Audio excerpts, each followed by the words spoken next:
ذلت کا عذاب تیار ہے جو ان کو ذلیل کر دے گا قیامت والے دن آخرت میں۔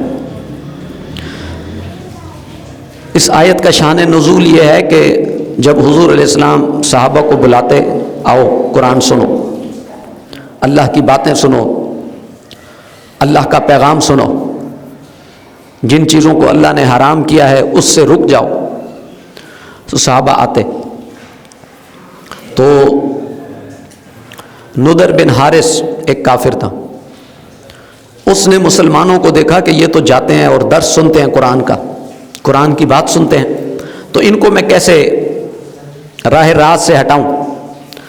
تو پھر اس نے سفر کیا، تجارت کی اور دوسرے ملک گیا، وہاں چونکہ کفر کا نظام تھا، ان سے کہانیاں خریدی، قصے خریدے جو ان کے بادشاہوں کے تھے اور جھوٹے قصے تھے، اس میں تھوڑا سا سچ بھی ملا ہوا تھا، تو وہ خرید کر لایا، جبکہ حضور علیہ السلام بھی موجود ہیں۔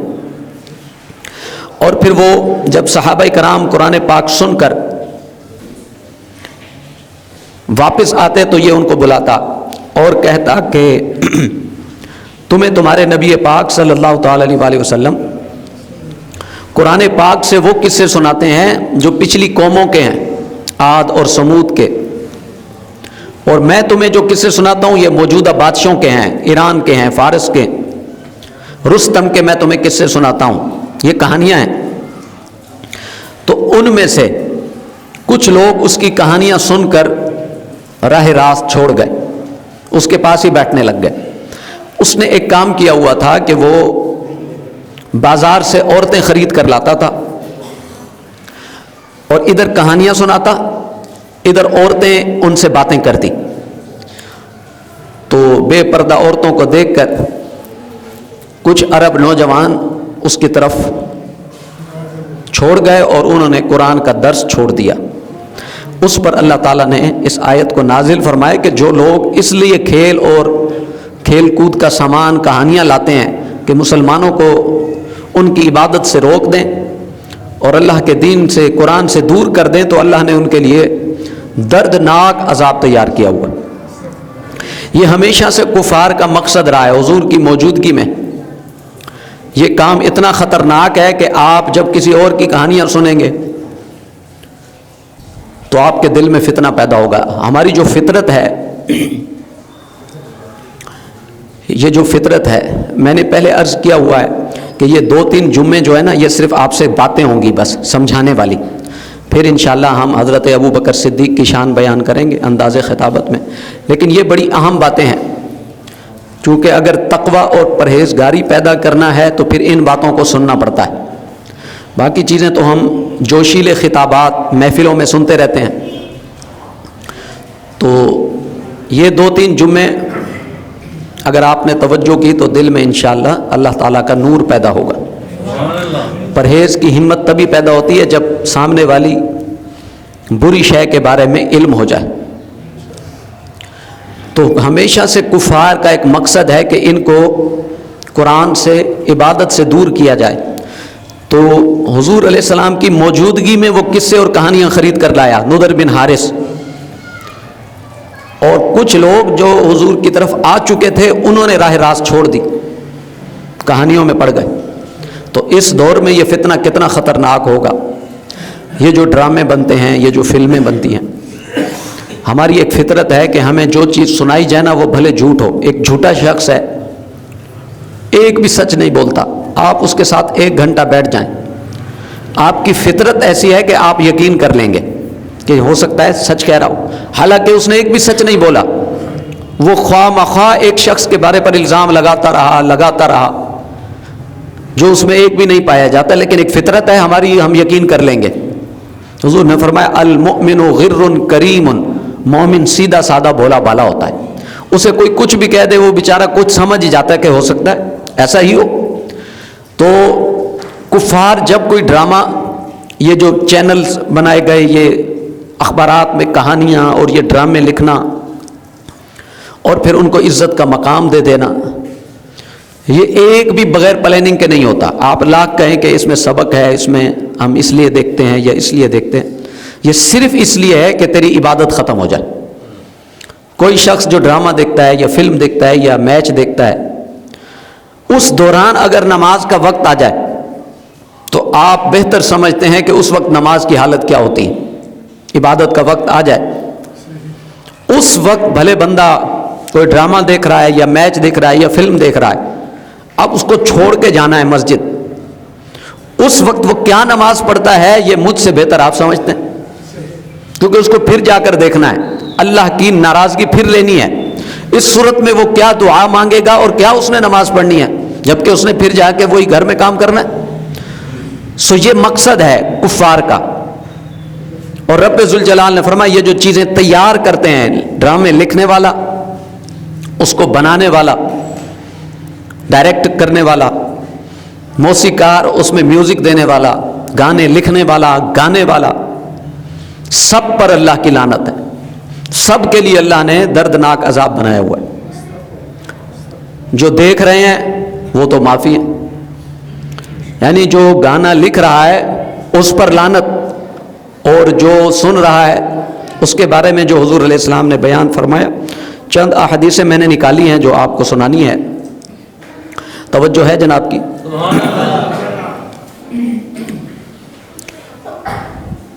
یہ ساری احادیث مبارکہ ہیں جو میرے اور آپ کے پیارے نبی صلی اللہ تعالی وسلم نے بیان فرمائے۔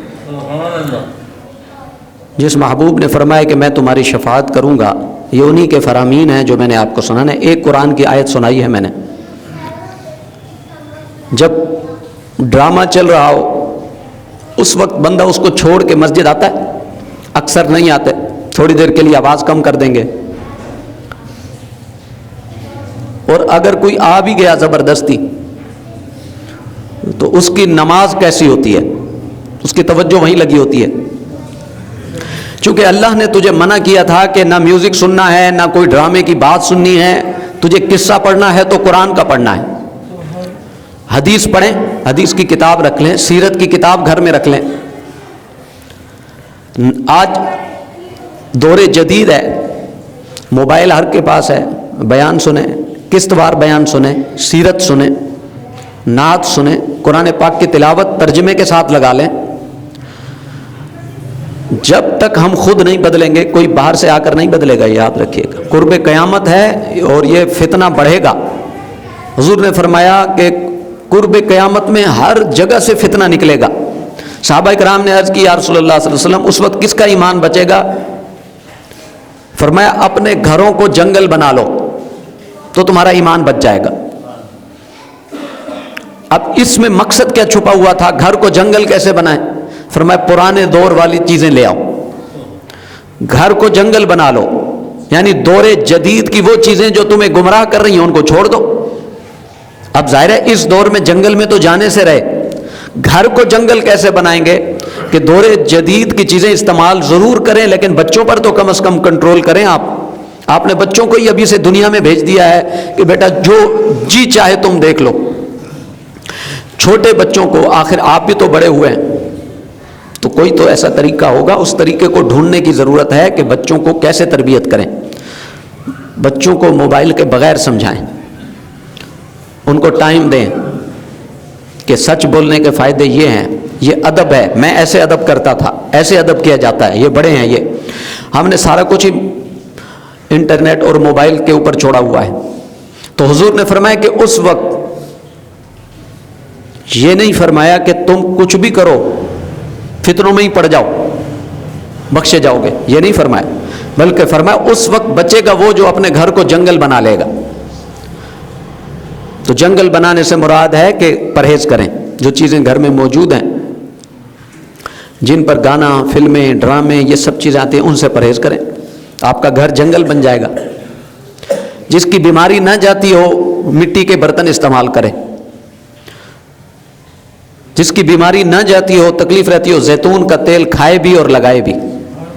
جس کی بیماری نہ جاتی ہو مسواک ہر وقت پاس رکھے اور جتنا استعمال کر سکتا ہے کر لے، جتنا کر سکتے ہیں اتنا تو آپ کریں، اللہ تعالیٰ اس کی برکتوں سے مالا مال فرمائے گا۔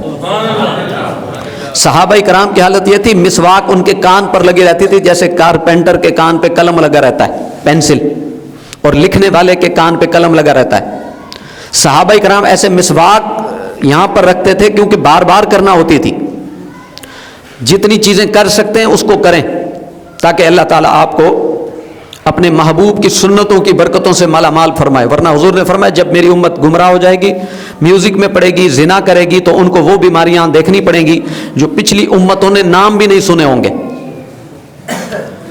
حضور علیہ السلام کی موجودگی میں, صحابہ کرام کی موجودگی میں, دوسرے خلیفہ ہیں جناب فاروق اعظم, 24 لاکھ مربع میل پر آپ کی حکومت تھی. اس کے باوجود ایک بھی ہسپتال نہیں بنایا آپ نے کبھی. اتنی بڑی رعایا میں یہ سارا بیت المقدس, ترکی, ایران, فارس, یہ سب سعودی عرب, یہ سب اسلامی حکومت میں تھا. ہندوستان ادھر ہسپتال نہیں تھا. کیوں؟ سارے سنت مصطفیٰ پر عمل کرتے تھے. اور اب حضور نے فرمایا جب تم میرا دین چھوڑو گے گناہ عام ہو جائیں گے, پھر بیماریاں بھی آئیں گی, پھر تمہیں ہسپتال بنانے پڑیں گے. چھوٹے سے چھوٹے بچے سے لے کر بوڑھے تک بیماریوں کا ایک مرکز ہے. کسی بندے سے پوچھ لو, بڑے سے, سنائیں کیا حال ہے, بس اتنا پوچھ لیں, وہ بیچارہ اگر اپنے بیماریاں بتانے پہ آ جائے آپ کہیں گے میری بیماریاں کم ہیں, اس کی زیادہ ہیں. یہ بیچارہ بہت. اور شادر و نادر میں کہوں, میں چھوٹے چھوٹے بچوں کو دیکھتا ہوں وہ پیناڈول پہ چل رہے ہیں. عادت ہے. یہ کیا ہے؟ یہ ایک اللہ کا عذاب ہے جو ہم مسلسل اللہ کی نافرمانی کر رہے ہیں. ایک نظر, میں نے پچھلے جمعے حدیث پاک بیان کر دی تھی, شاید آپ کو یاد ہو. حضور نے فرمایا جب تم ایک بری نظر کسی عورت پر ڈالتے ہو تمہاری عبادت کی لذت ختم کر دی جاتی ہے. اور جو مسلسل دیکھے اور موبائل میں فلمیں اور ڈرامے مسلسل دیکھ رہا ہے, اب تو قریب ہے, تو عورت تو چلو ایک دفعہ گزر گئی, وہ مسلسل جو دیکھ رہا ہے اس کی عبادت میں کہاں سے لذت پیدا ہو جائے گی؟ وہ بیچارہ بس زبردستی آ تو رہا ہے مسجد میں, لیکن اس کا دل کہیں اور لگا ہوا ہے. وہ مجبوری سے آپ کے ساتھ بیٹھا ہوا ہے. تو یہ ایک سازش ہے. آپ یہ نہ سمجھے کہ آپ کی تفریح تھوڑا سا ٹائم پاس کر لیتے ہیں جی, بس تھوڑا سا ٹائم پاس. یہ ٹائم پاس کرنے کے لیے اللہ نے نہیں دیا. ٹائم تو آپ کا قیمتی ہے, اس کو کام پہ لگاؤ, محنت کرو, اپنے گھر والوں کے لیے رزق کماؤ, رزق حلال کماؤ, محنت کرو, اس لیے دیا ہے. یا اللہ کے دین کی باتیں کرو, سیکھو, کوئی کتاب رکھ لو, صحابہ کے حالات پڑھو, اولیاء کی سیرت پڑھو, ملفوظات پڑھو. ایک کتاب شروع کر لو قسط وار, جیسے کفار نے ڈرامے بنائے ہوئے. آپ ایک قسط دیکھ لیں پھر دوسری دیکھیں, اس کو ایسی جگہ لا کر چھوڑیں گے کہ بندہ بولے اب یہ دیکھنا ہے, پھر اس کو ایسی جگہ ختم کریں گے کہ بندہ بولے وہ ہم چھوٹے تھے تو اینک والا جن دیکھتے تھے, تو وہ ایک دفعہ آتا تھا تو وہ طبیعت بے چین رہتی تھی کہ وہ دوبارہ کب آئے گا. جی وہ آتا تھا اور ہم سمجھتے تھے شاید اب سکون ہو جائے گا, وہ اگلی قسط ایسی جگہ چھوڑتے تھے کہ پھر طبیعت بے چین. کیا نماز کا ہوش اور کیا سبق یاد ہوگا ایسے حال میں کہ بس وہاں دل لگا ہوا ہے. فطرت ہماری ایسی ہے, دل جہاں آپ دیکھو گے وہ چیزیں دل میں بیٹھ جائیں گی, نکالنا بڑا مشکل ہوگا. اس لیے فرمایا کہ آنکھوں کا پرہیز اللہ نے جو فرمایا اور کانوں کا پرہیز فرمایا. ایک زنا امت میں لکھ دیا گیا ہے, کان کا زنا, آنکھ کا زنا, زبان کا زنا. گندی بات کرے گا زبان کا زنا ہو گیا, گندی بات سنے گا کان کا زنا ہو گیا, کوئی چیز دیکھے گا آنکھ کا زنا تو ہو گیا. تو شریعت نے ایک قید بنائی ہے جو آج بھی موجود ہے. آج بھی قرآن پر بندہ عمل کرنا شروع کر دے, ایک لمحے میں اللہ اس کی تقدیر بدل دیتا ہے. آج بھی یہ دین کی برکت ہے. کتنا بھی بڑا گناہ گار ہو توبہ کر لے کہ میں اب کوئی برا کام نہیں کروں گا, میں چھوڑ رہا ہوں. اللہ کے وعدے پر اللہ پہلا انعام یہ دیتا ہے, اللہ فرماتا ہے پھر میں تجھے اپنی عبادت کی لذت چکھاؤں گا, تجھے اس میں لطف اور کیف محسوس ہوگا جو آج تک تجھے محسوس نہیں ہوا ہوگا. تو نے آج تک کبھی ایسی نماز نہیں پڑھی ہوگی جب تو پرہیز کر کے گناہ چھوڑ کے کہ میں آج کے بعد کوئی بری چیز, برا منظر اپنی آنکھوں کو نہیں دکھاؤں گا, برا کوئی میوزک نہیں سنوں گا کان سے. پھر جب تو توبہ کر کے نماز پڑھے گا, پھر جو اس کی لذت اللہ تجھے دے گا, فرمایا ایسی لذت ہوگی وہ عبادت میں کہ آج تک تجھے ایسی لذت نصیب نہیں ہوئی ہوگی. وہ کب ہوگی؟ جب پرہیز کریں گے, جب چھوڑیں گے تکلیف ہوگی. ٹائم پاس کرنا ہوگا, اپنے آپ کو دوسرے کاموں میں لگائیں, دوستوں سے ملنے چلے جائیں, کسی برے دوست کے پاس نہیں, باتیں کریں، مسجد میں آئیں، وقت گزاریں۔ حضور علیہ السلام نے جو چند باتیں میوزک کے متعلق بیان فرمائی ہیں ان کو سماعت فرمائیں۔ حضرت امام احمد بن حنبل نے اس حدیث پاک کو مسند امام احمد بن حنبل میں نقل فرمایا۔ حضور نے فرمایا بے شک شراب حرام ہے اور طبلے اور میوزک وغیرہ آلات موسیقی حرام ہیں، اور جو اس کا کام کرے اور جو شراب پیے اللہ تعالیٰ نے ایسے تمام کاموں کو حرام فرما دیا ہے۔ ایک حدیث پاک۔ دوسری حدیث امام بہقی نے نقل فرمائی ہے حضرت قیس بن سعد رضی اللہ تعالیٰ عنہ سے۔ آپ فرماتے ہیں کہ حضور علیہ السلام نے فرمایا اللہ نے شراب کو حرام فرمایا ہے اور گانے کو، میوزک کو حرام فرمایا ہے، اور مرد کا عورت سے گانا سننا اللہ تعالیٰ نے حرام فرمایا ہے۔ اسی طرح عورت کا مرد سے گانا سننا اللہ تعالیٰ نے حرام فرمایا۔ حرام کا مطلب تو سمجھتے ہیں، اللہ نے ناجائز کہا ہے، کبیرہ گناہ ہے۔ کبیرہ گناہ یعنی گانا سننا، ایک بار سنے گا تو وہ فاسق ہوگا۔ شریعت میں فاسق اس شخص کو کہتے ہیں جس کی گواہی قبول نہ کی جائے کہ یہ بندہ کبیرہ گناہ کرتا ہے، فسق کرتا ہے ایک بار سننے سے۔ اور جو کہے کہ جی موسیقی تو روح کی غذا ہے، یہ کفر کا ایک مقولہ ہمارے ہاں مشہور ہے۔ کسی سے بولا موسیقی تو روح کی غذا ہے، روح کی غذا اللہ کا ذکر ہے۔ قل الروح من امر ربی، یہ تو امر رب ہے۔ یہ میوزک جس پر اللہ لعنت فرما رہا ہے وہ کیسے روح کی غذا ہو سکتی ہے؟ لوگ کہتے ہیں جی ہمیں سکون آتا ہے، ڈرامہ دیکھ لیتے ہیں، ذرا طبیعت ایسی ہوتی ہے، لیکن اس کے بعد جو مصیبت آتی ہے وہ دل کو بے چین کرتی ہے۔ کبھی بھی اللہ کی نافرمانی سے سکون مل ہی نہیں سکتا آپ کو۔ یہ شیطان کا ایک چال ہے جو تھوڑی دیر کے لیے آپ کو لگتا ہے کہ آپ کا ٹائم پاس ہو گیا، پر اس کے بعد جو رزق تنگ کر دیتا ہے اللہ، پھر وہ بے سکونی کہاں سے آتی ہے؟ تو اس لیے اللہ کے حکم کے خلاف نہیں جائیں، اللہ کے حکم کی تابعداری کریں گے تو آپ جو بھی دعا کریں گے رب ذوالجلال دعا قبول فرمائے گا۔ دعائیں قبول نہ ہونا، عبادت میں دل نہ لگنا میوزک کی وجہ سے ہے، ڈراموں اور فلموں کی وجہ سے ہے۔ اور جو بنا رہے ہیں، جو ڈائریکٹ کر رہے ہیں، لوگ اس کو بھلے فلمی ستارے کہیں یا بہت بڑا ایکٹر کہیں، اللہ کی ایسے کام کرنے والوں پر لعنت ہے، اللہ کی رحمت سے دور ہیں، ان کا دل پتھر سے بھی زیادہ سخت ہے جو میوزک سنتے ہیں۔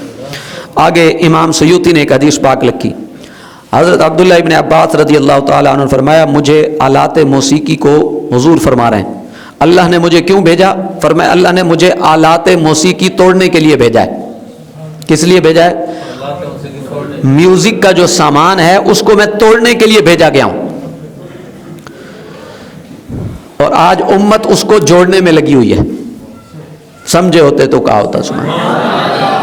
امت موسیقار بنا رہی ہے، بچوں کو گانے کی تعلیم دی جا رہی ہے، یہ بچوں کو میوزک سکھا رہے ہیں ہم۔ آپ آئیں، آپ کا بچہ بہت اچھا گانا گائے گا، آپ کو اللہ کی رحمت سے ہم دور کر دیں گے، آپ کی دعائیں کبھی قبول نہیں ہوں گی، آپ کو کبھی سجدے کی توفیق نہیں ملے گی، آپ اپنا بچہ ہمارے پاس بھیج دیں۔